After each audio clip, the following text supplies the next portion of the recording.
André, tudo bem? Grande Fabião. Fabião, vou te chamar aí, cara, já vou te convidar. Calma aí, só um pouquinho. Deixa eu dar um oi pra galera aqui, pessoal entrando. Opa, pessoal. Estamos começando agora a nossa live. Estamos escutando bem? André, puder, ou o Marcel, ou o pessoal que tá chegando, se puder me dar um feedback se estão escutando bem, aí, por favor. Deixa eu convidar a galera aqui, só um pouquinho. Vamos chamar o Pedro. Convidar o Fábio. Fábio Quirelli. Convidar. E vamos chamar. Ô Pedrão, e aí, nego? Fala aí. Tudo bem? Tranquilidade. Vamos chamar o Michel aqui também.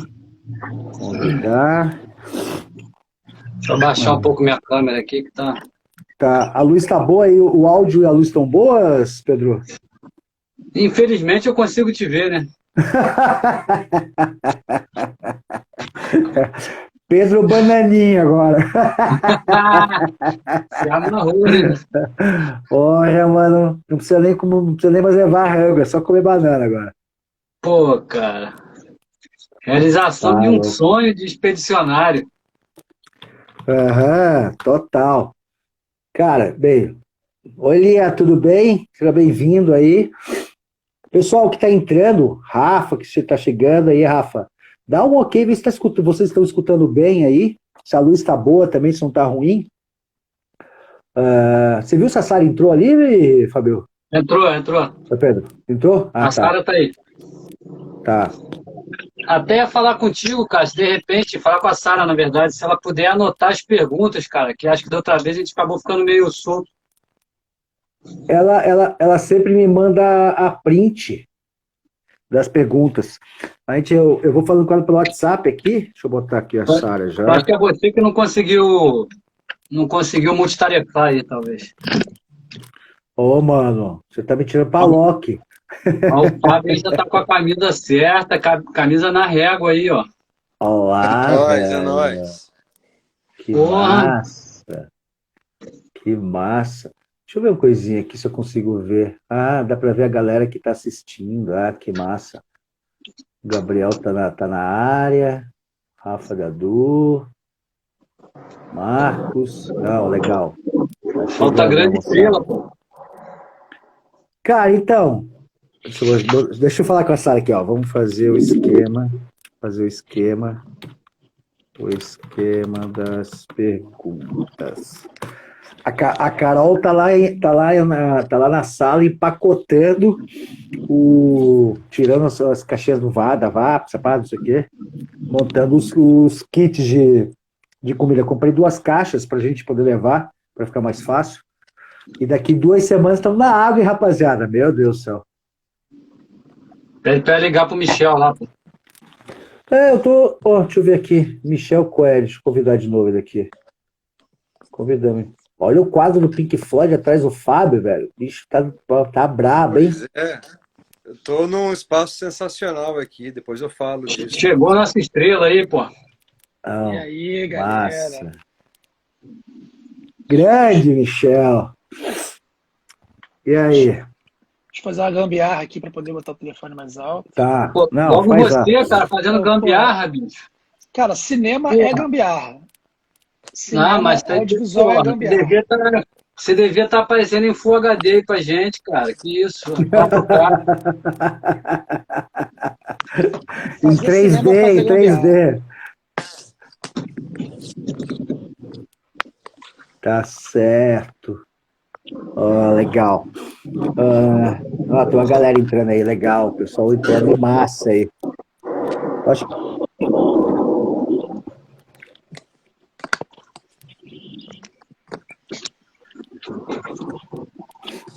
Ô Pedro, então quer dizer que o remo é massa, então, o teste do remo lá.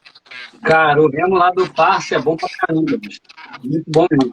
Os dois, tanto de bambu quanto de carbono, os dois são muito bons. Massa, show. Fabião, você tá escutando bem aí, nego? Eu tô, e vocês estão me escutando? Estamos. O meu tá Vamos dando um Mete bala aí, retornozinho. mete bala aí, que a Calma, luz aqui audiência, também. para não perder a audiência. Então tá bom. Bem, então vamos lá, pessoal. Primeiro, Você tá com 19h36. retorno aí, Marcelo. Pois é, né? Que estranho. Deixa eu tirar aqui só um pouquinho. Vê se melhorou. Melhorou. Ô, caraca. Esse fio aqui. Bem, então vamos lá, gente. Primeiro, boa noite para todos. Obrigado aí pela participação. Salinha enchendo. Estamos hoje com o pessoal da filmagem e fotografia. Mais uma live aí da Expedição Travessia do Bem, com a equipe que vai fazer a filmagem e a fotografia. O tema de hoje é para como criar documentários para projeto de expedição, projetos de aventura. Temos 3 pessoas de peso aí que têm boa experiência nisso aí. Tá? E aí acho que a gente pode seguir, a gente, claro, sugeriu uma ideia de roteiro para ficar bem dinâmico e para podermos seguir em cima desse roteiro. Acho que vale a pena cada um se apresentar, né, dizer o que faz, o que já fez, contar um pouco a história e, claro, qual que vai ser o papel dentro da expedição, e aí a gente abre aí oficialmente aí o bate-papo. E galera, vocês que estão chegando, a gente está com a Sara cuida da nossa rede, das nossas redes sociais. Ela vai anotando as perguntas, vai compartilhando aqui comigo no WhatsApp. A gente vai tentar ir encaixando ao longo do bate-papo as respostas, mas aquelas que não forem respondidas, depois a gente manda ali um direct ali e responde para todo mundo, tá bom? Então, Pedro, Fábio e Michel, obrigado pela participação. Deixa a palavra aberta aí na sequência para quem quer começar a apresentação e falar um pouquinho aí do que faz, do que fez e papel na expedição. Tá na mão de vocês. Bom, posso começar se vocês quiserem. Meu nome é Pedro, eu sou biólogo, sou remador e trabalho com consultoria ambiental e com produção de vídeos, né? Na verdade, eu não filmo como o Michel e estou começando a carreira de fotografia, diferente do Fábio, que já está há mais tempo. Mas na produção de vídeo eu já trabalho desde 2014 e minha última produção grande foi para NetGeo em 2019, depois veio a pandemia e parou. Então não tenho experiência direta com o esporte, mas sim com produção outdoor, né? Então em ambientes mais extremos de natureza. Então essa é a contribuição que eu vou dar hoje aqui. Bom, então eu vou seguir o Pedro, eu sou Michel Coelho, sou diretor e trabalho com documentários, com televisão há alguns anos. Dirijo e apresento algumas séries, o Não Conta Lá em Casa, foi uma série do Multishow, alguns anos atrás, e depois, posteriormente, o Que Mundo é Esse?, que é uma série documental da Globo News, de viagens. Já tenho contato com o Pedro, já tinha trabalhado com o Pedro anteriormente, foi através dele, né, o convite de participar da Travessia do Bem, então estou sempre envolvido muito em projetos que tenham essa pegada, né, documental e ultimamente muito ligado com as questões ambientais também. Então, assim, a Travessia do Bem também passa por isso, né? É um projeto que vai tocar no assunto da questão ambiental. E também é um projeto que está em parceria com o canal Off, né? Que é um canal que eu já trabalhei, né, posteriormente, em algumas séries. Então, assim, vai ser um casamento bem interessante aí para poder mostrar, né, para mais gente, né, o que está acontecendo com essa seca, né, história que a gente está passando. Então, assim, vai ser um desafio fazer uma travessia de remo, né, pelo segundo maior rio do Brasil, sendo que não tem água, né? A gente está vivendo a pior seca dos últimos 100 anos. Então, assim, acho que tem todo um desafio aí, não só da parte de filmagem, como da parte de logística da galera da remada, que não é tanto a minha praia é mais para filmar. Então, vou filmar esses perrengues aí que a gente vai certamente passar com essa travessia.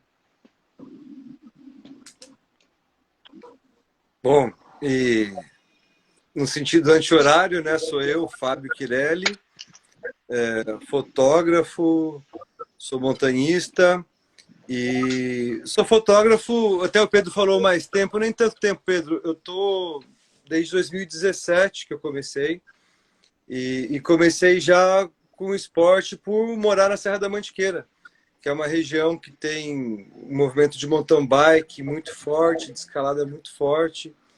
E aí eu fui migrando do setor que eu trabalhava, que era uma metalúrgica, e fui totalmente para o audiovisual, Hoje eu estou fotografando esporte, estou aqui na Chapada Diamantina hoje, vim aqui para isso, em Ibicoara, que é uma cidade que respira esporte. Aqui é o Bike Lodge Brasil, estou na sala Pink Floyd deles.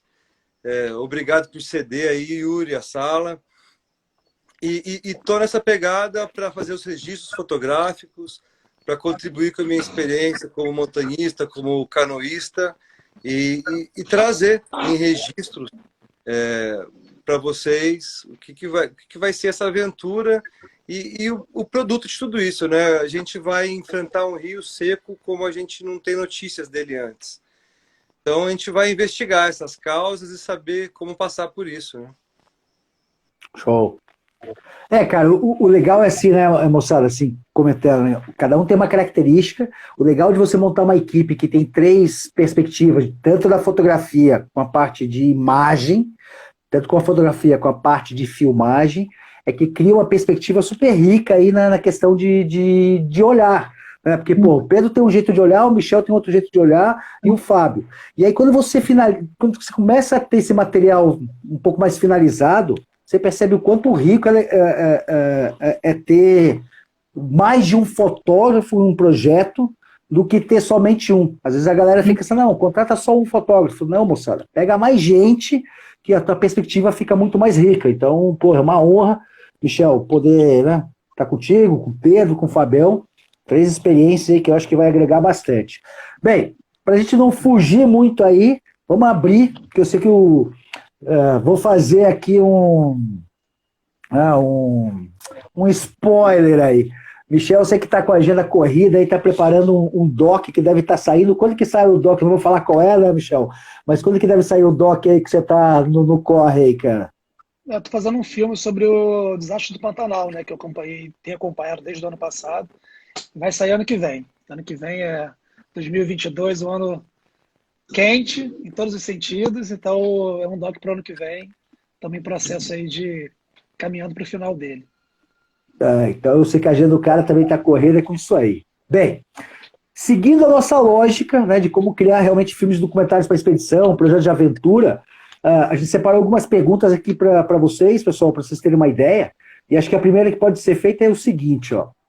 Quando a gente vai fazer um projeto de expedição, de aventura, né, para gerar um documentário, ou seja, empacotar para um filme, no ponto de vista de vocês, tanto para fotografia como para filmagem, quais são os principais desafios ou pontos de atenção que a pessoa tem que ter para poder montar um material nesse perfil de documentário aí? Então, quem quer abrir aí? Eu vou falar um pouco sobre a minha experiência pessoal. Posso falar?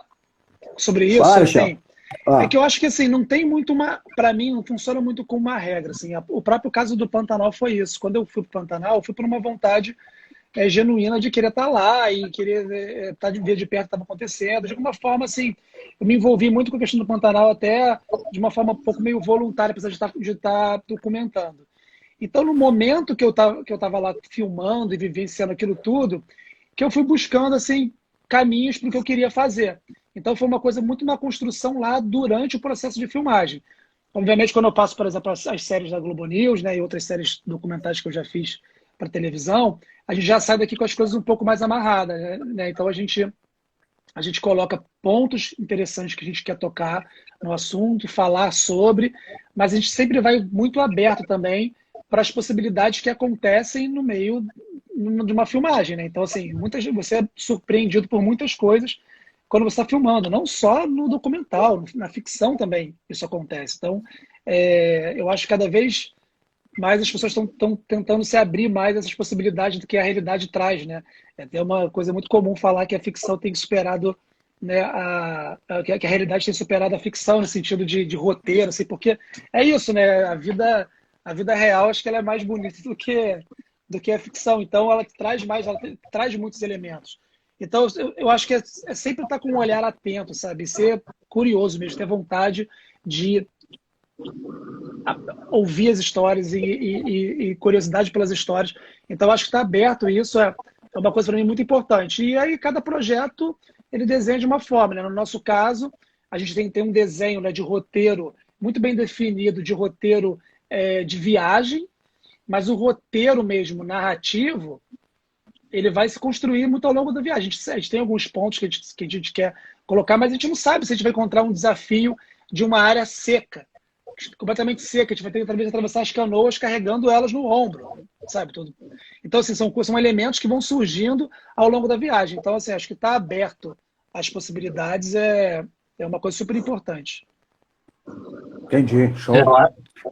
Eu acho que é muito isso mesmo, né? Tá aberto às imprevisibilidades. Do meu ponto de vista, como produtor, na verdade, eu tenho que trabalhar com o que é previsível, né? Com o que pessoas como Michel, né, o diretor de fotografia, querem fazer. No caso lá da filmagem que a gente fez no Pantanal no passado, em 2019. Por exemplo, eu preciso de uma lente que eu consiga filmar os animais de perto sem ser visto. A gente teve que correr atrás de uma lente que no Brasil, sei lá, tem uma ou duas, que é a 50.000, né? Que é uma lente fantástica. Beleza, fantástico, consegui uma lente. Da Canon. Mas aí isso te gera outras coisas. Tem que ter um tripé para que consiga segurar essa lente, que é outra. Aí vão surgindo outros problemas. Isso é o previsível, né? Você consegue antecipar isso antes de ir para o campo. Mas quando você está no campo também tem coisas imprevisíveis, como por exemplo, a gente foi para filmar basicamente mamíferos. Mas, digamos, a anta entrou na água, então agora eu preciso de uma câmera que eu consiga filmar dentro da água. Então, assim, eu tenho que ter capacidade eu tenho que ter esse equipamento, por mais que não tenha sido uma coisa que eu previ que pudesse acontecer. Ou equipamentos que quebram e você faz uma gambiarra, como disse o Michel mais cedo, né? Por exemplo, o tripé para segurar essa lente quebrou. Cara, a gente usou galho, uma moeda, fita isolante e o tripé foi. Então, assim, você tem que trabalhar com gambiarra, imprevisibilidade e ser capaz de prever tudo que você vai precisar antes de ir para o campo. Porque uma vez que você está lá, você não vai na loja ou não compra na BH, não vai entregar lá onde você está, né? Foi o que aconteceu no Pantanal. Quer uma coisa ali, quer uma coisa aqui. O Michel deve ter passado por isso. Ou você faz uma gambiarra ou você para a sua produção, por exemplo. Então é importante ter isso em mente antes de ir. Cara, você falou nisso, me lembrou a história do Fábio. Fábio, eu acho que tem uma história legal para contribuir aí, que ele fez uma produção internacional, né, Fábio? Uma equipe grande aí acho que para cobrir um evento lá na Amazônia, né? Uma equipe pequena que era para ser grande, era para ser 10, foram 2. Foi um documentário que deve sair também ano que vem para Off Defense, uma produtora holandesa, que fizeram o Professor Polvo, né? Um filme belíssimo, ganhou Oscar esse ano. E a gente estava filmando na Amazônia, eu e o Cosmo Hong Kong, que era um trabalho com a Christian Dimitrios Produções, né? Que já é uma produtora já de vida selvagem, de natureza. E a gente ficou 15 dias de quarentena, antes de entrar em contato com os indígenas. Todo dia ligava a rede, lentes anamórficas dos anos 70, Kiowa, não sei o que, tal, equipamento de cinema mesmo, top. E no primeiro dia de filmagem, a rede não ligou. Não ligou. Tá, Fabião, só para contextualizar, porque de repente tem uma galera aí que, né, não entende. O que é a rede que você está falando? É uma câmera? O que é? Ah, é uma câmera de cinema. Aí, tá. Sim. Enfim, as coisas vão acontecendo que a gente não prevê. Não prevê, ou seja, no meio do mato, foi ligar a câmera e a bicha não funcionou. Você tem um shoot list, né? Você tem aquilo que você precisa de entregar, que você tem que levar para casa, ir para edição, né? Você não vai às cegas, né? No meu caso, pensando na fotografia, eu pesquisei um pouco o que eu posso aproveitar nessa região ribeirinha do Pantanal, das comunidades, dos pescadores, das cidades, das aldeias indígenas, né? E fui pesquisando fotos disso. Mas eu não sei se eu vou conseguir, né? Eu não sei o que eu vou conseguir. Entendi. Eu acho que um grande desafio é conseguir remar e fotografar ao mesmo tempo, num caiaque solo. Eu acho isso bem difícil. Para imagens de ação, o POV, vamos dizer assim, né? A imagem de primeiro plano. A gente vai poder parar e estar produzindo durante as paradas.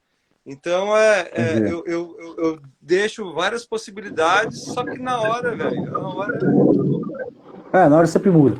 E aí, assim, moçada, assim, uma pergunta que me veio agora, né? Sai um pouquinho, mas imaginando assim, a pessoa que quiser de repente fazer um documentário com o mínimo de qualidade, um kit de equipamento ou algo parecido, o que é ideal? Sei lá, uma câmera tipo de lente, o câmera, o GoPro, qual que é a dica, de repente, para ter um filmezinho, né, ou para distribuir num canal tipo YouTube ou algo parecido, que fique ideal aí para um projeto de expedição ou de aventura? O que vocês indicam aí? Quer ir, Michel? Michel, quando você foi lá Senão, pro Que Mundo é Esse? Que Ah, foi para zonas de guerra lá para filmar.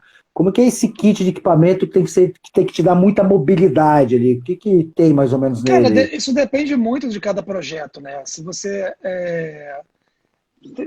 tem o chamado, né, One Man Production, que é quando que eu faço muito trabalhos dessa maneira, assim, quando eu dirijo, né, eu opero a câmera, eu faço o som também.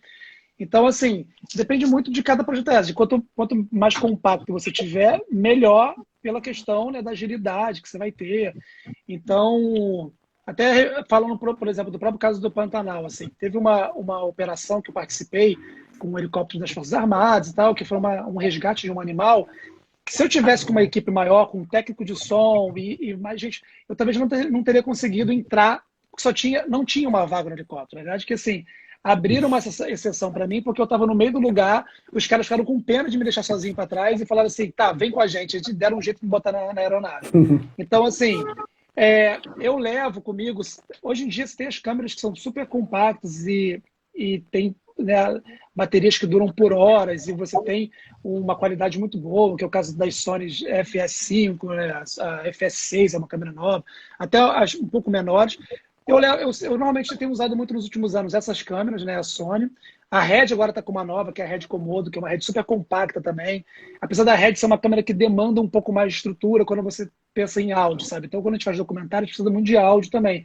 O áudio é muito importante. Então, é isso. Eu uso lapela, né, num personagem principal e normalmente na câmera um microfone de boom. Cheguei a usar já 3 lapelas e um microfone de boom em um determinados projetos e operando sozinho. Então, assim, eu tinha 3 personagens usando lapela, né, 3 receptores na câmera, né, a câmera tinha 4 canais de áudio e um boom, sempre tem que ter um boom, você pegando um direcional, um boom na própria câmera. Então, é isso. Eu, assim, atualmente, cara, eu consigo ter numa mochila um kit que me cobre com muita coisa. Com bom som, com câmera, com boas lentes, drone também quando é necessário, sabe? Compacto também.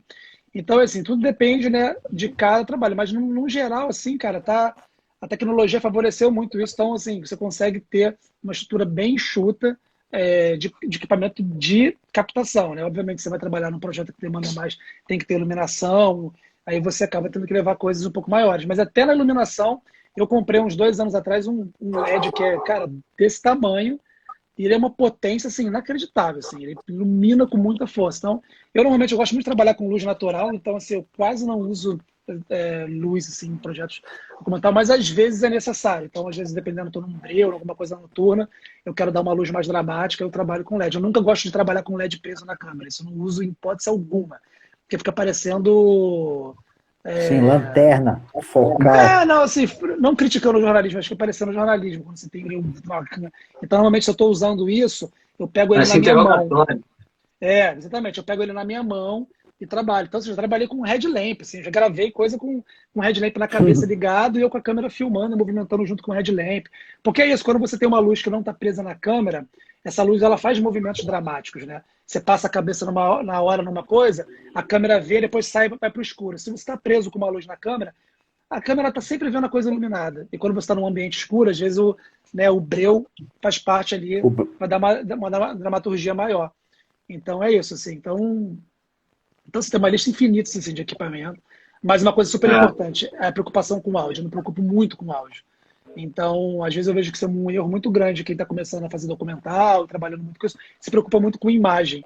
E o áudio, cara, às vezes ele é 80% de alguma cena. Ele vale mais do que a imagem, sabe? Então, é porque o áudio você sente, a imagem você não sente. A imagem você vê, você transporta aquilo para dentro da sua cabeça, você cria emoções na sua cabeça. O áudio você sente fisicamente. O áudio ele te impacta fisicamente. Seja num barulho. Nesse próprio filme do Pantanal, a gente está trabalhando com muita questão do som, né? Do som do fogo, do som desses momentos. Então, tem hora que o som ele é predominante, assim. Ele que dá Uhum. emoção, sabe? É o peso das chamas, o peso do barulho do fogo. Quando que a imagem ela te traz de outra forma, sabe? É muito de Sim. interpretação. Som não, som toca você fisicamente. Então eu acho muito importante pensar no som. As pessoas É, normalmente não têm muito essa preocupação, assim, e aí é duro. eu concordo bastante, Interessante. assim, até também quem vai captar o som, né, tem que estar preocupado em ter aquela proteçãozinha no microfone, porque senão o teu som fica todo bagunçado pelo próprio vento, né? É. Então, assim, hoje em dia tem várias formas de você proteger seu microfone para não ficar aquele barulho de vento, que isso acaba com o teu áudio. Você faz a captação sem isso, geralmente fica meio muito sujo, né? Depois para limpar é super confuso. Mas, por exemplo, E acho eu já usei o barulho do vento como parte da dramaturgia. A gente estava gravando na Islândia, a gente que estava no meio de uma tempestade de areia, e o vento, o barulho do vento era legal no nosso microfone, sabe? Era aquele barulho e a câmera balançando, e você sentia que estava ventando muito, então trazia aquilo. Mas acho que quando ele entra, né, de uma forma que atrapalhe, que incomode, né? Eu acho que aí sim, aí tem que ter muito cuidado. E uma coisa que é super importante, assim, que é você usar fone de ouvido durante a captação. É impressionante quando você coloca o fone de ouvido e você está filmando, né, com fone, com retorno do que está vindo da câmera, você parece que você já está na ilha de edição. Você está desconectado daquela realidade que está acontecendo ali. Porque por mais que você esteja, né, ali naquele ambiente, que tem um som ambiente, você está ouvindo o som que a câmera está dando para você. Ou seja, se você está com o microfone direcional, que é um microfone que aponta, você está ouvindo mais a direção que esse microfone aponta. Então, isso mexe um pouco com você e mexe com a maneira como você enxerga o que está acontecendo. Então, assim, na hora, comigo acontece isso. Na hora, eu nem me importo o que está acontecendo. Assim, eu estou tão aficionado pela imagem, né? Como se eu estivesse vendo um filme, que eu não me importo, assim, como foi o caso do próprio Pantanal voltando assim, eu ter ficado a 4 metros de uma onça, por uma questão de voo, foi de sorte, assim, e aí na hora eu não tive a menor noção de que aquilo ali era uma coisa perigosa, real mesmo, assim, a gente podia ter sido atacado por ela, mas na hora eu só pedia para as pessoas, fiquem calados, calados, e eu fiquei ali, eu só queria filmar aquela imagem, porque eu não estava olhando para ela, eu estava vendo ela numa tela de cinema, numa tela de televisão, eu estava vendo ela na tela da minha câmera, e a tela da minha câmera não era aquele ambiente, era outro ambiente. Eu estava com fone, ouvindo aquilo ali. Então, assim, para mim aquilo não era uma verdade. Para mim aquilo não estava acontecendo. Eu estava assistindo aquilo. Só que se eu tirava o olho dali e olhava, ela estava aqui a 4 metros da minha frente, me olhando igual um gato, me olhando atrás assim, do negócio da árvore, assim. Ela estava do lado da carniça dela, ela me olhando, assim. E foi insano. Depois eu fui perceber assim, caralho, que maluquice que foi hoje, hein? O que a gente fez, assim? Ela, se ela desse um salto, ela caía em cima de onde a gente estava, do barquinho, e pegava a gente. Então é muito isso aí, tem que ter até um pouco de cuidado nessas horas. Mas, cara, eu me teletransporto, assim. E muito por isso, por causa do som, né, e do foco no monitor. Que Mas massa. só para Não, fala, puxar Pedro, para a minha fala. realidade em termos de autoprodução, né? Porque assim, eu sou totalmente amador em termos de filmagem. Mas assim, eu vejo que hoje em dia, cara, GoPro e celular fazem muita coisa. Mas, como disse o Michel, tem que se preocupar muito com a questão do áudio, porque senão você vai ter imagens belíssimas, mas vai ter o áudio para acompanhar. Uma coisa que pode ser usada para solucionar isso é você botar o áudio depois, né? Hoje em dia a gente vê muito filme de esporte que tem as cenas e depois você faz a narrativa das imagens, ou do que você sentiu, ou do que aconteceu depois. Que aí você consegue um som super limpo e as imagens super bonitas. No caso, você não tem um microfone bom no campo, né? Também Não, funciona, assim. Tem vários, cara, vários no, docs que são assim. no cinema, assim, cara, existe assim. No cinema, quando eu digo assim, quando você tem um trabalho audiovisual, né, que você tem um tempo do cinema, né? Existem duas edições. É a edição que você monta a imagem e depois a edição que você monta o som. É um outro trabalho de Sim. montagem, é um outro trabalho de edição. Até sugiro, assim, eu não lembro agora o nome, tem um documentário que fala sobre o trabalho de som que foi feito no Forrest Gump. E aí, naquela sequência clássica lá, que ele jogava um ping-pong, o técnico de som, ele captou com vários microfones todos os sons que estavam sendo da bolinha batendo na raquete, na mesa. Só que na hora que eles foram editar o filme, né, editar o som do filme, aquele som não dava dramaturgia, era muito repetitivo o som da bolinha quicando. Era toque, toque, toque, toque, toque, toque. Aí eles pegaram a bolinha e começaram a gravar a bolinha quicando em cima de 1.500 superfícies diferentes. Tipo, no teclado, não sei o quê, não Caraca. sei o quê. Eles foram criando, eles tinham 1.500 sons. Quando eles foram montar o som da bolinha, aquela cena inteira, nenhum som se repete. Eles fizeram tipo uma sinfonia com cliques Caraca. da bolinha, com batidas da bolinha de ping-pong em superfícies diferentes. Então ficava assim, era uma sinfonia mesmo. E é isso, né? Como você assim, como eles tentaram captar na hora, mas não ficou bom. E aí na pós-produção, na edição de som, Tipo, você o Hans dramatiza aquilo ali. Zimmer, o Hans Zimmer da bolinha de ping-pong. É tipo isso. Exatamente, é o ranzinho da bolinha de ping-pong.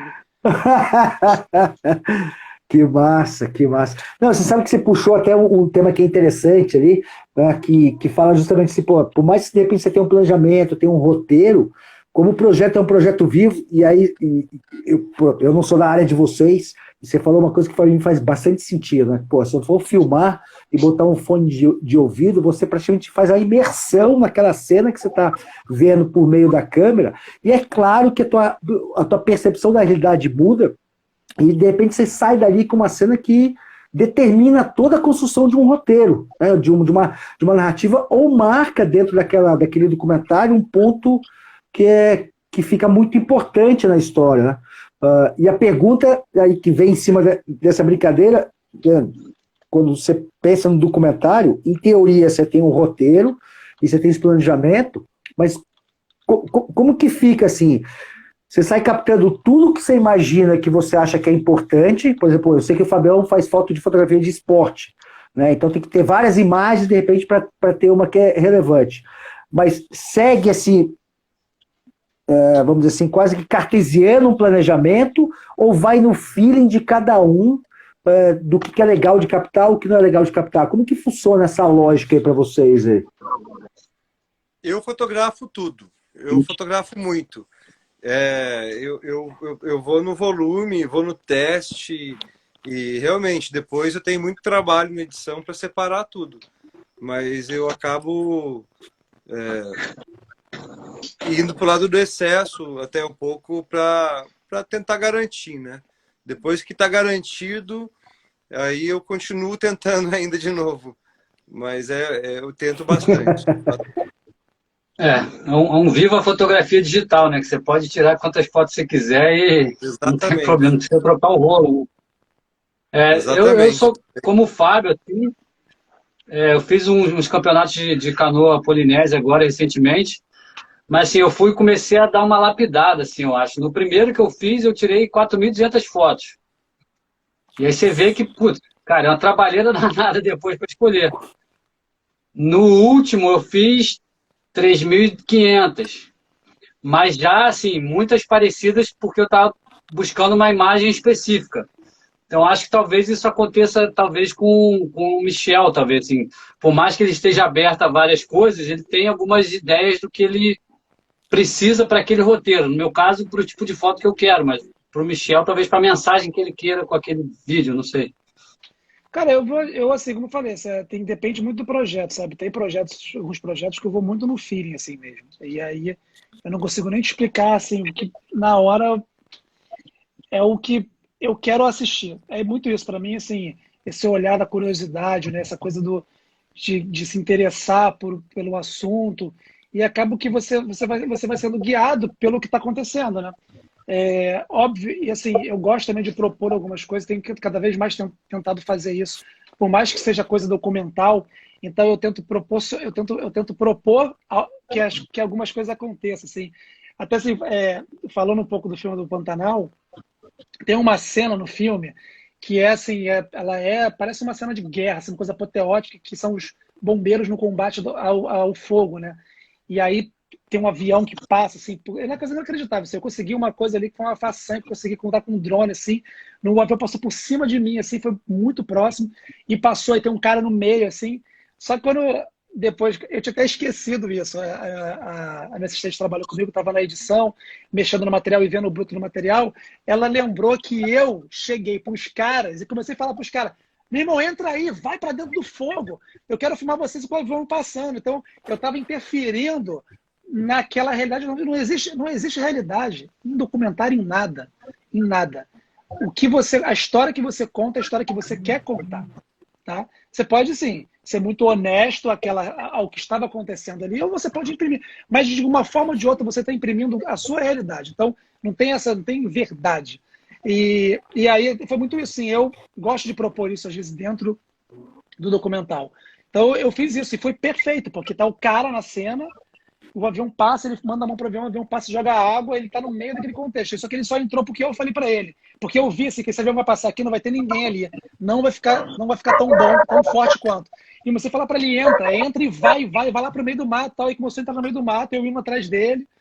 Então é isso, assim. Então é uma coisa muito na hora, assim. Se me perguntasse, por que você fez isso na hora, sei lá, foi minha sensação na hora. Uma coisa que, assim, mas uma coisa é fato, e eu falo isso pra caramba, assim. O lugar que mais se aprende a filmar, o lugar que mais se aprende sobre narrativa, sobre cinema, sobre como contar uma história, é na ilha de edição. É editando. Se você quer aprender a filmar, não pega a câmera e vai filmar. Vai editar primeiro. Vai ficar para a edição, mexe na edição, porque é ali que você vê o que é que dá certo, o que dá errado, como se constrói as coisas. Então, eu acho que por eu ter editado muitos anos da minha vida, por eu ter passado muito tempo, né, sentado, criando uma narrativa com imagens, às vezes minhas, às vezes dos outros, muito para os outros, trabalhei muito editando para os outros. Quando eu estou no meio da captação filmando, a minha cabeça já está editando junto. Então a minha cabeça está raciocinando junto, a minha cabeça pensou na hora, cara, se esse avião passar sozinho, ele não vai ter a mesma força se passar e tiver um cara no meio dessa cena. Então é isso, então ajuda muito você editar. Eu estou sempre filmando e editando ao mesmo tempo, sabe? Mas a edição, Michel, então funciona na tua cabeça, vamos dizer assim, ele funciona já como uma linha mestra de como contar uma história? Então, ao mesmo tempo que você está captando, você já está imaginando como poderia estar encaixando aquela cena dentro da história. O tempo inteiro, sim. Só que às vezes é muito imperceptível, assim, eu não tô... Já é uma coisa... É como, cara, é como andar. Você fala assim, andar, eu boto um pé para frente, outro pé aqui. Como é que você vira quando você anda? Você vai inclinando um pouco o seu corpo. Só que você não pensa mais nisso, você vai só fazendo, porque é memória muscular. Então, como eu filmo muito, eu tô trabalhando muito, assim, cara, nos últimos, sei lá, 10, 13 anos, assim, eu fiz muita coisa, né? Assim, séries de televisão, muito volume, assim, então eu tô constantemente trabalhando, e às vezes, quando eu não tô trabalhando, que era o caso do ano passado, eu tava impedido de trabalhar por conta da pandemia, eu fui me meter no Pantanal, eu falei assim, eu vou lá fazer alguma coisa com isso. Então, é isso, cara, não é memória muscular, realmente, sim, é memória muscular. Esse processo que eu tô passando agora, na montagem do filme, que é um processo super intenso, assim, tipo, quase um ano, né, depois, a gente tá intenso, assim, nos últimos, sei lá, 3 meses, 4 meses, cara, é um aprendizado, eu tô aprendendo muita coisa aqui, coisas novas, então, revendo coisas antigas, vendo coisas que eu fiz certo, coisas que eu fiz errado, então, isso vai ficando para frente, então, assim, no próximo filme que eu for fazer, eu vou trazer muitas coisas desse filme agora. Então é isso, então, é memória muscular mesmo, exercício. Show. Exatamente isso mesmo. Eu via, quando eu trabalhava, eu produzi durante um tempo uma série para o UFC, que a gente filmava, editava e lançava no mesmo dia. Né? Eram 5 mini documentários de meia hora na semana anterior à luta. Né? A gente acompanhava a preparação dos lutadores. E o pessoal da filmagem era isso mesmo, cara. Eles já filmavam, já alinhados com quem estava editando, eles estavam tão acostumados a fazer isso, que eles chegavam da filmagem, já entregavam o cartão, às vezes falavam, cara, no minuto tal tem uma cena assim, assim, assim, que pode ser interessante, que pode encaixar com o que eu fiz ontem, no minuto tal tem uma parada assim, assim, assim, que de repente vale a pena. E isso acaba entranhando nos outros da equipe também, eu acho, né? Tipo, eu como produtor, às vezes falo, cara, olha o que está acontecendo ali, que às vezes o cara está filmando, do jeito que o Michel falou, né? Tão afundado num mundo, que ele não vê aqui do lado, às vezes está acontecendo uma parada interessante, né? Então, cabe também à equipe chamar um pouco a atenção do que pode estar acontecendo, que também pode encaixar na edição de uma forma geral, né? Acho que todo mundo acaba sendo um pouco participando da criação, eu diria. Ou seja, então, por exemplo, eu que não sou do meio deles ali, né? Para mim é uma lição que vocês estão me dando, é super legal, porque daí eu também faço a pergunta, né, do curioso. Na real, então, assim, claro, é importante, de repente, ter um roteiro, ter um planejamento que te ajuda a ter um norte de direção, mas é tão importante também você estar sensível ao que está acontecendo naquele ambiente que você está filmando, porque você está num ambiente vivo, né, que às vezes foge um pouquinho do roteiro, mas o grande segredo da história é na hora que você vai realmente para a ilha de edição ou editar, que você consegue perceber, vamos dizer assim, a qualidade do que você construiu como material. Aí, isso pode fugir um pouco do roteiro, por exemplo, e aí acaba criando, né, você fez Pantanal, né? O Fábio, eu sei que agora estava num evento ali de mountain bike, pega imagem pra caramba. Aí a pergunta que vem é assim na minha cabeça. Eu saio, sei lá, com 3.000 fotos, ou uma pancada de filmagem. Eu consigo construir aquilo que previamente está planejado no roteiro, e eu tenho um resto do material que, de repente, eu consigo construir uma outra história. Isso rola? É uma coisa que acaba sendo feito, ou aquele material acaba sendo, não, isso aqui virou backup e eu não vou mais usar? Como que funciona isso aí? Dá para tirar mais de um material? Não tem uma regra para isso, depende muito. Assim, o próprio Que Mundo é Esse, a série da Globo News que a gente faz, a gente já saiu algumas vezes, bastantes vezes, com 4 episódios desenhados, e chegou na volta a gente viu que a gente tinha 5 episódios, porque tinha rendido mais do que a gente achou que tivesse rendido, do que a gente previamente tinha planejado. Então acontece muito, assim, mas eu acho que depende muito do que é cada projeto, sabe? Acho que você não tem que economizar material para outras coisas. Cada projeto é um projeto, você vai fazer aquilo ali, é todo material, o melhor do material focado para poder fazer aquele filme, ou aquela série, ou aquele documentário ser o melhor possível. Então, assim, não tem muito isso. Então, depende muito, assim, sabe? Obviamente, se você pegar o mesmo material que a gente fizer na Travessia do Bem, e der para um diretor, um editor, e você pega o mesmo material que foi filmado, e der para um outro diretor e outro montador, eles podem fazer coisas completamente diferentes. Coisas completamente diferentes, assim. Eu já passei por experiências, assim, no Que Mundo é Esse? Eu editei muito o Que Mundo é Esse no começo, mas eu sempre trabalhei com editores, assim. Eu passei por experiência do editor ter montado todo o episódio, a gente no final olhou assim e falou, cara, não tá ainda bom, não tá bom. Aí eu fui mexer no episódio, assim, eu não tirei e não coloquei nada mais. Eu não tirei e não coloquei, eu não tirei uma fala e não coloquei uma fala a mais. Mas eu peguei o mesmo material que ele tinha feito e eu remontei de uma outra forma. Eu dei uma bagunçada, assim. E ficou melhor no final, quando a gente for olhar, sabe? Porque tava muito de uma forma que era um cara que ele falava bem, mas ele falava muito devagar e tava muito grande o papo com ele. E depois aconteciam umas coisas. Então eu peguei as coisas que aconteciam depois, desmembrei o que ele falava, não tinha uma linha cronologia, e as coisas iam acontecendo mais assim. E aí com uma trilha, com uma coisa, mudou a cara. Mas era o mesmo material que ele tinha editado. Mesmo material. Então, assim, a montagem diz muito, né? Assim, é muito comum você falar que você pensa num filme, quando você escreve já é outro filme, quando você filma já é outro filme, e quando você edita e finaliza já é outro filme. Então você pega o filme lá do começo que você pensou e do que é do final, ele muda completamente, ele vai mudando ao longo do processo inteiro, porque é muito orgânico. É muito orgânico. Entendi. Então, assim, a não ser que você tenha novela, normalmente, é um universo muito, numa grande maioria, muito enlatado, né? Muito dentro de uma caixa. Muito dentro de, assim, é aquilo ali. Mas até mesmo na novela existe muito isso, né? Você tem um começo dos personagens, esses personagens vão criando vida diferente ao longo da novela e vai mudando. Breaking Bad foi assim. O Jesse Pinkman, que é o algoz e o parceiro do Heisenberg, que é o segundo, para quem não viu, são 2 personagens principais. O Jesse Pinkman, que é o mais novo, ele morreria... Não conta não.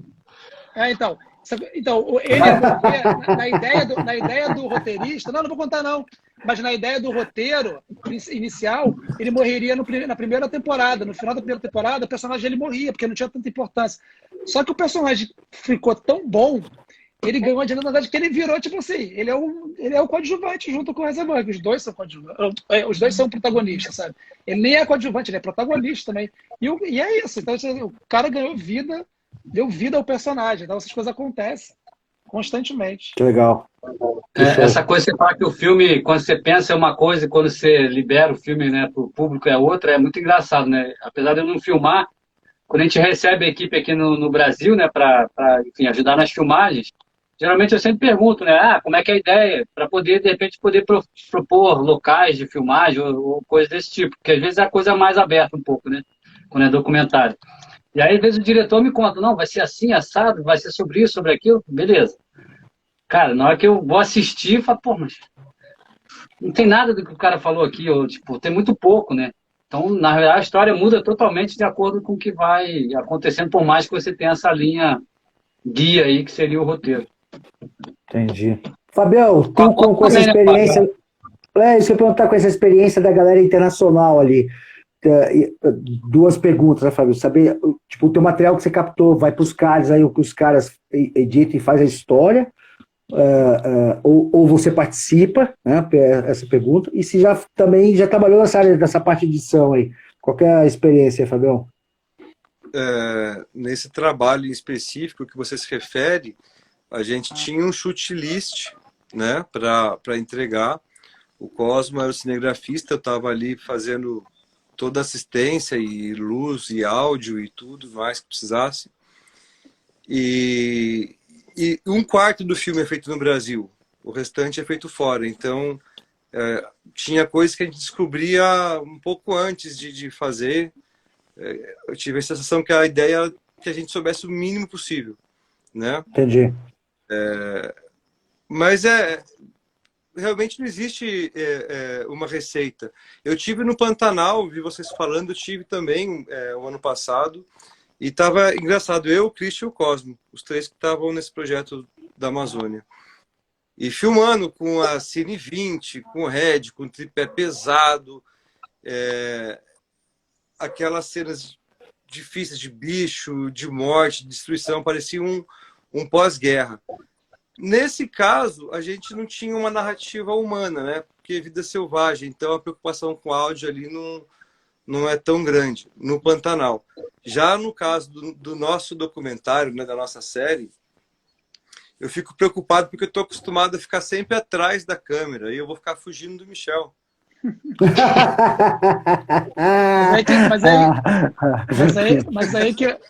Mas aí que mora a minha agilidade. O filme você nem vê que está sendo filmado.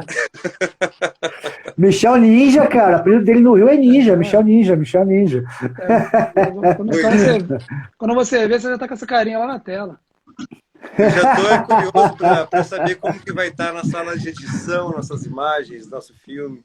Mas tem uma coisa, cara, que assim, o Felipe Ruta, que é um dos câmeras que trabalham comigo e tal, grande parceiro de muitos projetos, ele sabe muito bem, todo mundo que trabalha comigo sabe isso, assim, que para mim uma palavra que não existe no set, para mim não existe essa palavra, ela é extremamente proibida, é falar a palavra gravando. Não existe isso. Jamais eu permito que alguém fale a palavra gravando no set, porque você muda o ambiente quando você fala essa palavra. Você Total. muda o que está acontecendo. Então, assim, não tem gravando. Então, assim, eu não olhar com o router, a gente se olha e já sabe assim, que isso aí. Quando você fala que está gravando, você muda o que está acontecendo. As pessoas se comportam de forma diferente. Então, gravando e claquete. Claquete, para mim, é só enfeite. Eu tenho uma linha, é enfeite. Não tem claquete. É o corte da criatividade, né, cara? Você deu claquete... A claquete ela é uma ferramenta que ela pode ser muito poderosa, como ela pode ser devastadora. Em casos como esse, que você pode mudar um cenário que você quer, mas também é muito interessante quando você está trabalhando num cenário que existe um momento de ruptura, né, do que não está acontecendo, do que vai acontecer. Então, quando você fala que aquilo está sendo gravado, fala que vai gravar, você muda aquele ambiente. Mas são situações muito controladas, né? Então, no geral, eu no documentário eu não uso claquete. Show. Bem, moçada, pintou uma perguntinha aqui, a galera tá parabenizando e tal, pô, chegou o pessoal do Dueto Digital aí, que legal que estão por aí. Mas a pergunta, assim, da galera de fotografia e filmagem, qual que é a expectativa com a travessia, como né, o lado, né, poético e criativo de vocês, como que tá isso aí para cada um? Como vocês estão... Cara, para mim, assim, eu já morei no Pantanal, então eu diria que eu conheço o Pantanal mais terrestre, assim, né?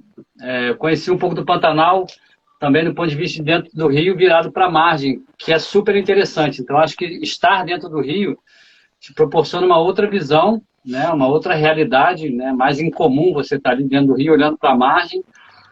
E também eu estou muito com a minha expectativa de ver o que está acontecendo com essa seca aí, quais são as consequências dela, tanto para a fauna, para a flora, e principalmente também para a vida dos ribeirinhos, né? Eu acho que essa parte mais humana, mais social, ela surgiu muito forte, né? No início a gente estava pensando muito em fauna e flora, em natureza, etc.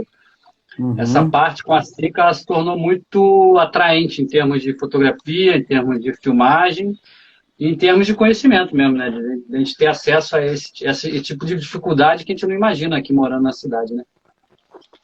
Não, e o massa é que de remar, né, Pedro, que é como o caiaque é silencioso, né, cara? Ele te permite, de repente, captar umas imagens diferentes. Eu lembro, eu fiz uma expedição que a gente veio de Iguape até Morretes, que é a região aqui do Paraná, e você passa por um canal que chama Canal do Varadouro. Passa do lado da Ilha do Cardoso, que é um resquício de Mata Atlântica que tem floresta ali da época do descobrimento do Brasil.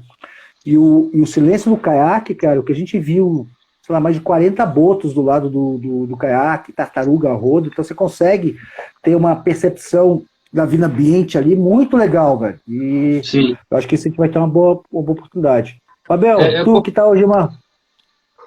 Fala, Oi? Pedro, desculpa. Vai lá, Pedro. não, só ia falar que eu comparo muito o caiaque e a bicicleta, né? São Ah, dois bike. Pra caramba. meios de transporte muito rudimentares, né? Então você também consegue acessar pessoas, porque eu acho que quem te vê chegando de caiaque ou de bicicleta num lugar distante ou mais Total. isolado, ele você cria uma relação um pouco de respeito, de admiração, né, mútua, né? Ele está vivendo ali, você está chegando ali. Então é mais fácil conectar, sabe? Do que você chegar num super 4x4, chegar numa super lancha, que você não cria essa conexão, né? Eu acho. Show. Fabel, manda lá, negócio. Eu tava pensando aqui, viu, Michel, que para filmagem, que o caiaque, esse veículo silencioso, é um bom slider também, viu? É verdade. É assim. Eu já fiz slide tudo você imaginar, carrinho de supermercado. Ah. É, Agora eu boiei, porque eu não sei o que é que esse termo. Hum. Slide se Imaginei fosse um algumas plano, coisas. quando você faz um plano bem lateralzinho, que você vai, tipo, a câmera vai passeando. Entendeu? Ah, Quando você entendi, é pode isso. crer. É. Ou isso, você vai Não, para isso é frente tenso. também. São movimentos muito, né, sutis com a câmera, assim, também na horizontal, assim. São movimentos na horizontal, ou chegando, ou Entendi. saindo, ou lateral. Que massa. Você vê, né, moçada? A gente tá com o pessoalzinho, acho que vai sair um material bala aí. Tem que acompanhar depois do lançamento lá pelo off. Bem, moçada, a gente tá quase chegando no final. Surgiram duas perguntas. Um pessoal perguntando sobre os impactos, que eu já dou uma fala ali para ajudar na finalização. Mas teve o Xan, acho que é Xande, se não me engano, perguntou assim para a galera que está começando nessa parte de audiovisual e documentário. Deixa eu pegar aqui a pergunta, calma aí, que eu peguei ela no começo ali. Deixa eu ver aqui. Fale um pouco sobre a parte social e ecológica do projeto, a gente já fala. Aqui, ó, o Xande. Qual a experiência que vocês podem compartilhar para quem está no começo de tudo na área do audiovisual e fotografia? Gosto muito de estar acompanhando, tal, etc e tal. Então, qual que é a dica para a galera que quer, de repente, entrar nessa área ou algo parecido? Dica rápida, tá? Para esse pessoal que quer começar, qual é o caminho? Se apaixone. Pega uma ideia e vai fazer. Se Eu acho que envolva. quem quer produzir algo é o que o Fábio falou, cara. Bota a cara, produz, de repente no início não vai ficar a melhor coisa do mundo, mas você vai evoluindo. Como o Michel falou, vai editando, vai indo, vai filmando. Cara, a internet está aí para todo mundo aprender. E se você quer entrar no mercado, também tem que botar a cara. Eu comecei como motorista. E aí Que legal. fui galgando. Então, assim, não tem, porra, mas aí eu quero ser um super produtor, pô, vou dirigir um carro. Irmão, se é a vaga que tem, depois que você está no meio do cinema, acho que o Michel talvez concorde, posso falar mais. Depois você está ali naquele ambiente, né? Se você tem capacidade, tem vontade, as coisas vão acontecendo. Interessante. Pô, é bom saber que você já foi motorista, porque de repente, se não remar bem, te bota para você ser motora. Pô, irmão, já fui, já fui. É ser motorista de remo. Pô, por curiosidade, Michel, como que você caiu nessa área de cinema, cara? Você começou também como Pedro, como motora, ou já Cara, caiu no peito e na coragem, assim? eu sempre gostei de cinema, desde novo, assim, tipo, de gostar de ver filme e tal. E me imaginava ali fazendo, assim. Eu comecei muito novo, assim, fazendo as coisas com tipo, 16 anos, assim, já filmava e tal. Mas aí eu enveredei depois para a área de tecnologia, assim, estudei ciência da computação, mas eu tinha separado, assim, com fotografia e com cinema. Aí eu comecei nos trabalhinhos, fazer... Tinha umas amigas, assim, que faziam uns editoriais de moda anos atrás, aí eu ia lá fazer umas fotinhas, mas aí eu começava a me puxar para fazer as coisas de moda, eu vi que eu não gostava muito, nada na minha área, e eu sempre fui muito apaixonado, assim, por fotojornalismo, assim, então era uma coisa que me chamava muito, assim, mas eu nunca imaginava fazer coisa documental. E aí foram surgindo umas oportunidades. O primeiro trabalho mesmo para valer no audiovisual, assim, eu fui assistente de câmera de um cara que eu acho assim, fantástico, genial, assim, um grande amigo, o Eduardo Kurt, é um diretor assim, das antigas, muito videoclipe assim, bacana. E eu trabalhei com ele, assim, sendo assistente, assim, cara, entrava em bueiro para gravar com ele. Assim, o cara é muito maluco. E aí foi isso, foi indo, foi aos pouquinhos, aí depois eu comecei a editar, comecei para a área de edição. Foi naturalmente, nossa, foi indo, assim. Que massa. E tu, Fabião, Mas como que você caiu nessa área aí, cara? Experiência, como começou aí o negócio? Foi o não estar satisfeito com o que eu fazia, foi o gostar de esporte, o gostar de fotografia e viajar. Eu comecei a remar na época que eu comecei a fotografar. E depois eu descobri, né, que existia dentro do esporte esse segmento de venda de foto para atleta, de produções menores. Cara, foi uma coisa assim que picou, né, e nunca mais soltou. E aí, quando você está envolvido, como o Pedro falou, você entrou no meio, né? Você vai fazer uma assistência de câmera, né? Eu às vezes estou fotógrafo, às vezes estou fazendo assistência de câmera. Filmar, gostaria, quero aprender, né? Filmei esse final de semana. E é isso, não para. No meu caso, eu não penso muito, eu não planejo, cara.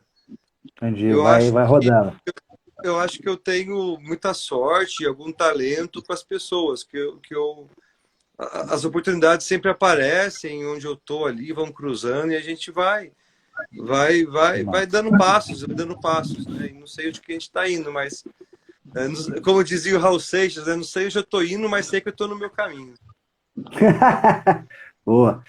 Ou seja, por exemplo, eu que não sou da área, se eu quiser aprender sobre essa arte, o melhor caminho realmente é ou como um assistente, algo parecido, vai aprendendo, vai né, desenvolvendo, e aí aos poucos você vai entendendo como funciona a lógica e daqui a pouco se arrisca em fazer algo com sua autoria ou com sua assinatura. Então, basicamente, esse é o caminho.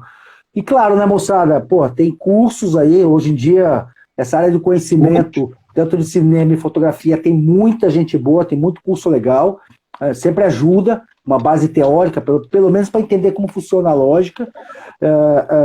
E uma coisa que eu alinho com vocês, não sendo da área de fotografia e de filmagem de cinema, eu lembro da época de fazer edição do filme do Xingu, foi um trabalho árduo. Nossa, como é difícil editar material de filmagem, porque é muito material, dá muita opção, e aí a gente vê como o trabalho do editor, ele é extremamente especial. E ali eu aprendi bastante a entender um pouco essa lógica de como que monta, como a questão do áudio é importante.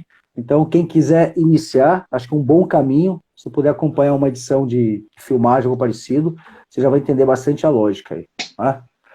Acho que é isso, né, rapaziada? O que mais que a gente tem aí? Pô, teria uma última aqui para falar sobre como divulgar, distribuir assim por diante, mas a gente já está no limite do nosso horário ali, antes que a galera nos derrube. Queria deixar os últimos recados paroquiais. Você quer dar algum recado aí, Pedrão, Michel, Fabião, para a galera que estava assistindo aí para gente? Não, Quero agradecer nossos patrocinadores todos, né? Pô, não, hoje eu não vou esquecer aqui do roteiro. Tá aqui, já tá aqui na colinha para poder falar, para fechar ali. Tá? Mas o recado para a galera, que tem uma moçadinha que acompanha a gente aí do começo ao fim, tiver alguma dica eu acho aí. que, cara, quem quer entrar, quem quer aprender, tem que botar cara, entendeu? Acho que, às vezes, onde a pessoa mora não tem um curso, mas, cara, tem internet, mas se não tem internet, amigo, assiste, começa a anotar o que você acha de mais interessante em cada um, pega o celular, faz um vídeo. No celular você consegue editar, cara, videozinho de 1 minuto, existe, sei lá, festival do minuto, você bota teu filme lá para passar. faz um filmezinho de esporte no celular, edita. Dá para fazer várias coisas sem grandes recursos, sabe? Então, assim, tem que começar. Primeira etapa de tudo isso é começar, não tem jeito. Não adianta achar que querer chegar, quero ser igual o Michel.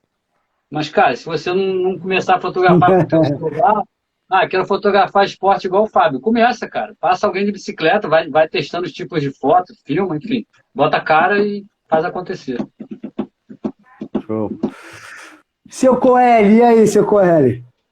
É isso, agradecer o convite, né, primeiramente do Pedro, que me conectou a vocês. Agradecer a parceria do canal Off, né, também sempre parceiro aí nas empreitadas que eu me meto.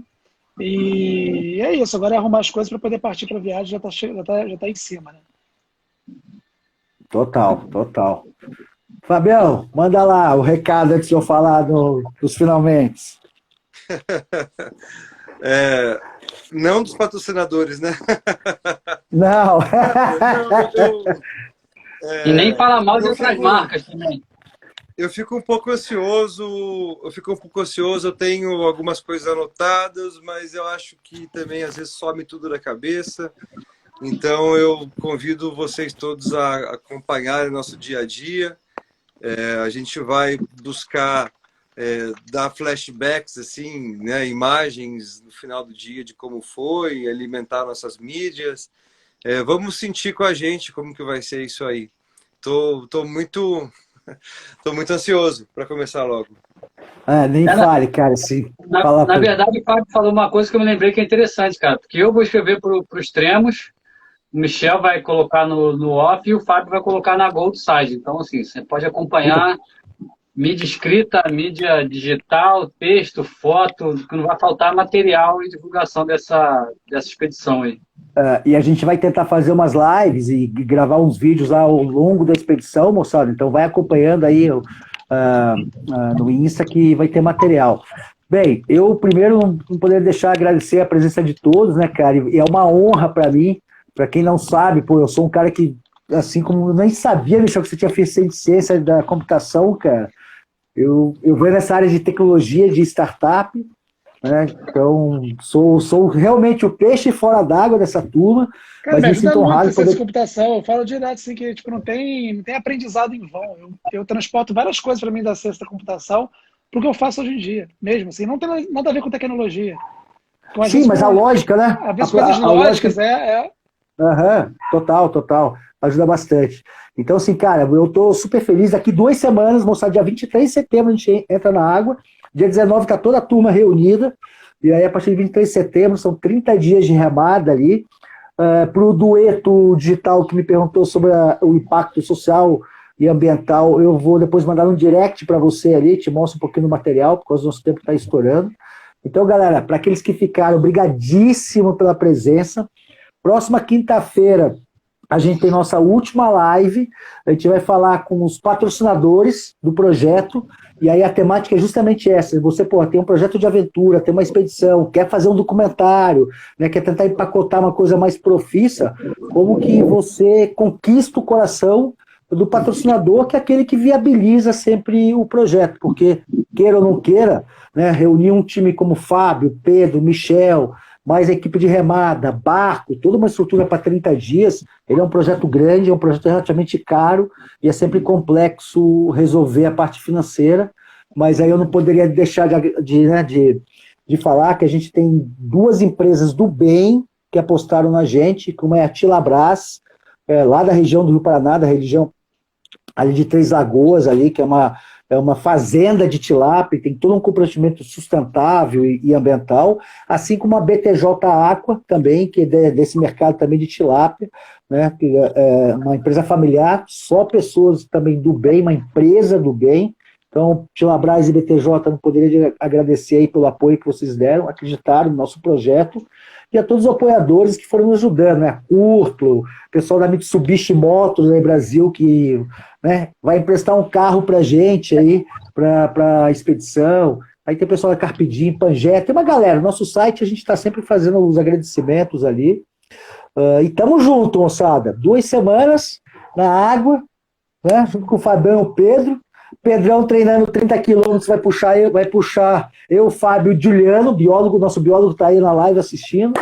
Michel vai estar embarcado de veleiro. Ah, moleque. Mas vai remar, hein, Michel? Vamos te botar para remar lá um pouco também. Não, semana que vem vamos tentar, Michel. Tá difícil, mas vai sair essa remadinha. Vou botar o bicho para remar. Tudo bem que o cara tem quase 2 metros, né, Pedrão? A remada do bicho, 3 remadas, o cara fez quase 1 quilômetro de remada aí, né? Já era. Então tá bom, gente. Pô, obrigado mesmo pela participação. Fabião, obrigado aí pelo corre de conseguir conectar. Eu sei que você tá no meio da... Você tá no interior da Bahia de onde? Onde você tá, Fabio? Pela Chapada Diamantina, em Biquara. No Pô, campo Chapada... povoado da Raposa. Ah, que nojo. Beleza, coisa linda. Não, beleza, Fábio. Obrigado pela correria de poder achar um local para conectar. Michel, eu sei que você tá no corre. Obrigado pelo seu tempo aí também. Uma honra estar com você presente aí. Realmente. E Pedrão, tamo junto, né, moleque? Vamos daqui 2 semanas. Semana que vem tamo em Sampa aí pegando o carro lá, cara. Vamos que vamos. Então vamos que vamos. Tá bom, pessoal. Valeu. Obrigadão, um abraço. Depois tá lá o vídeo depois vai estar gravado lá no nosso canal do YouTube. Só procurar a Travessia do B no YouTube que tem nossa gravação lá. Fechou? Beleza. Valeu, abraço. Valeu, rapaziada. Um abraço.